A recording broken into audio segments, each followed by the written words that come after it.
manalangin na pangunahan ni Binibining Abi. Sa ngalan ng Ama, ng Anak, ng Espiritu Santo. Amen. Magandang araw, Section Rizal. Yan. Bago kayo po ay pulutin muna ang mga basura sa harapan, gilid at likod ng inyong mga upuan at ihanay ang inyong mga upuan sa maayos sa pagkakahanay. Ayos na ba? Maaari na kayo po. Palihim ng klase, may lumibang ba sa araw na ito? Wala. Yan, palakpakan natin ang ating mga sarili sapagkat tayo ay kumpleto at nais talagang matuto sa araw na ito. Ayan, para maging maayos ang dala nating klase, ay meron tayong panuntunan. Maaaring bang makatubad sa kayo sabay-sabay? Unang P, U, M, E, A, at A. Ayan, inaasahan mo kayo ay magiging tumpak at hindi magkakamali na sundin ang ating panuntunan upang maging maayos ang daloy ng ating klase ngayon. Ngayon, para magising ang inyong mga diwa at ma-energize, ay magkakaroon tayo ng gawain na pinamagatang ibunyag mo. Yan. Para sa panuntunan, ngayon, bago tayo magsimula, hahatiin ko muna kayo sa dalawang pangkat. Ito ang unang pangkat at pangalawang pangkat. Ang unang pangkat ay bibigyan ko ng pulang bandera at asul na bandera. At ang mga bandera yan ay magsisilbing inyong pudyag upang maging pudyag sa pagsagot sa mga katanungan. Ngayon, para sa panuto, para sa gawain nito ay hulaan lamang ninyo kung sino ang mga tauhan o karakter mula sa nobela El Filibusterismo. Ang mga ipinapahayag sa pangungusap kung sino mang pangkat ang unang makapagtataas sa kanilang bandera ay siyang bibigyan ng pagkakataong sumagot at makakuha ng puntos para sa bawat tamang tugon. At sa huli, ang pangkat na may pinakamaraming puntos ang idedeklarang panalo. Malinaw ba? Ayan. Ngayon ay magsisimula na tayo. Para sa unang katanungan. Ayan, unang pangkat. Tama ba yung sagot? Tingnan natin. Ayan, tama. Para naman sa pangalawang katanungan. Pangalawang pangkat. Simon, tama. Para sa pangatlong tanong. Unang pangkat. Tingnan natin kung tama yung sagot. Padre Salve. Para naman sa pang-apat. Pangalawang pangkat. Tama ba yung sagot? Tingnan natin. Doña Victorina. Para naman sa panghuling katanungan. Yan. Unang pangkat. Tingnan natin kung tama yung sagot. Huli o Judy. Yan. Tapakan natin ang unang pangkat sapagkat nakakuha sila ng 3 puntos. Bigyan natin sila ng 3 bagsak. 1, 2, 3. At para naman sa pangalawang pangkat, ibigyan natin sila ng 2 bagsak. 1, 2. Yan. Bago tayo magpatuloy, nais ko muna kayo. Nasiyahan ba kayo sa ating ginawang gawain? Ayan, mabuti naman ganoon. Batay sa ating ginawang gawain, ano ang ating itinalakay noong nakaraan? Binibining Abi? Tama! Ang tinalakay natin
magsusulat?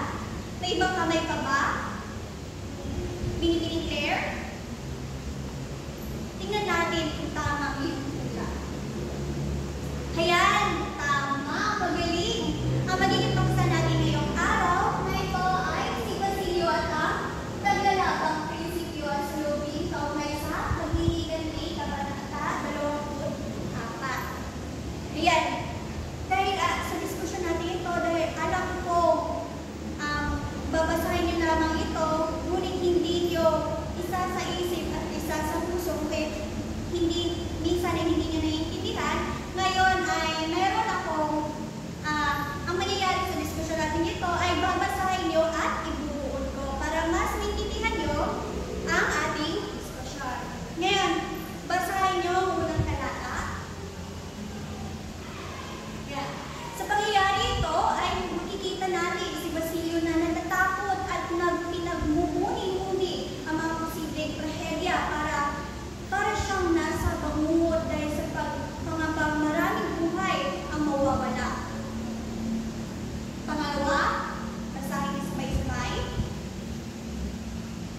Dito naman, nalilito si Basilio dahil hindi niya naitanong kung Simon ang plano. Napansin niya ang handa na bahay ni Kapitan Tiago para sa pista at nahabag siya kay sagani sa mga masayang tao sa paligid. Pangatlo,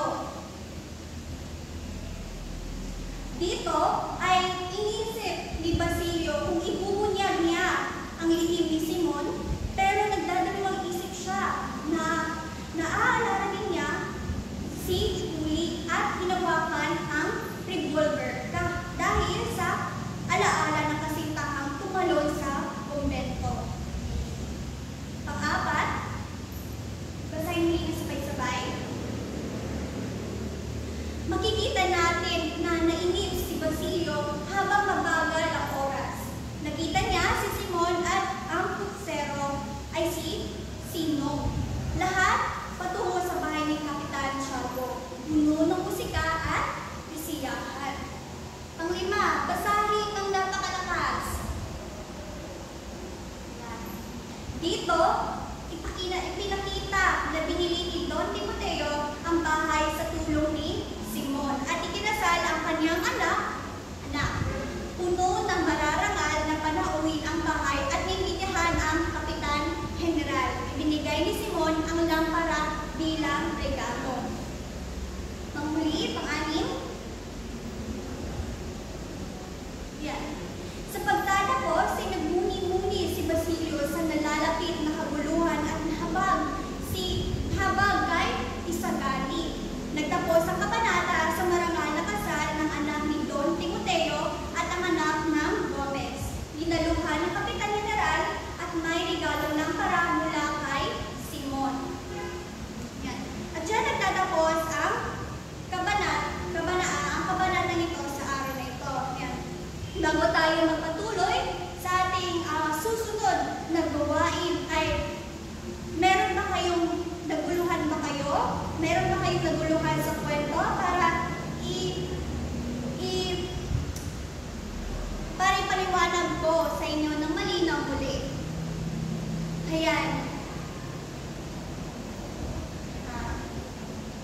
ginawang diskusyon.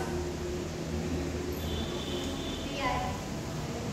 Dahil dito, inaasahan ko na kaya-kaya ninyong sagutan ang binigay kong pagsusulit. Kumuha ng isang kalahating papel, ilagay ang inyong pangalan, section, petsa ngayong araw.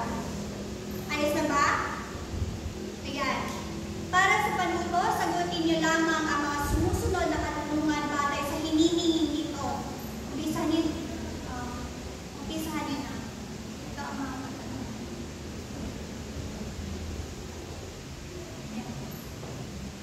Ayan. Tapos na ba? Kung ganoon ay para sa pagbawas ko ay nangyaring magpalitan kayo ng papel sa inyong katabi. Lagyan ng iniwasto ni at narito ang mga tamang sagot. Tapos na ba? Sino ang nakakuha ng mataas na puntos?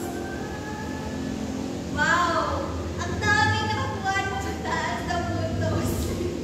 Talagang makinig kayo sa ating talakayan. Ako'y nagagalak na maraming nakakuha ng puntos. Ayan. At ngayon ay ibalik nyo na sa inyong kaklase ang kanilang mga papel at pagkatapos ay ipasa rito sa harapan upang aking maitala.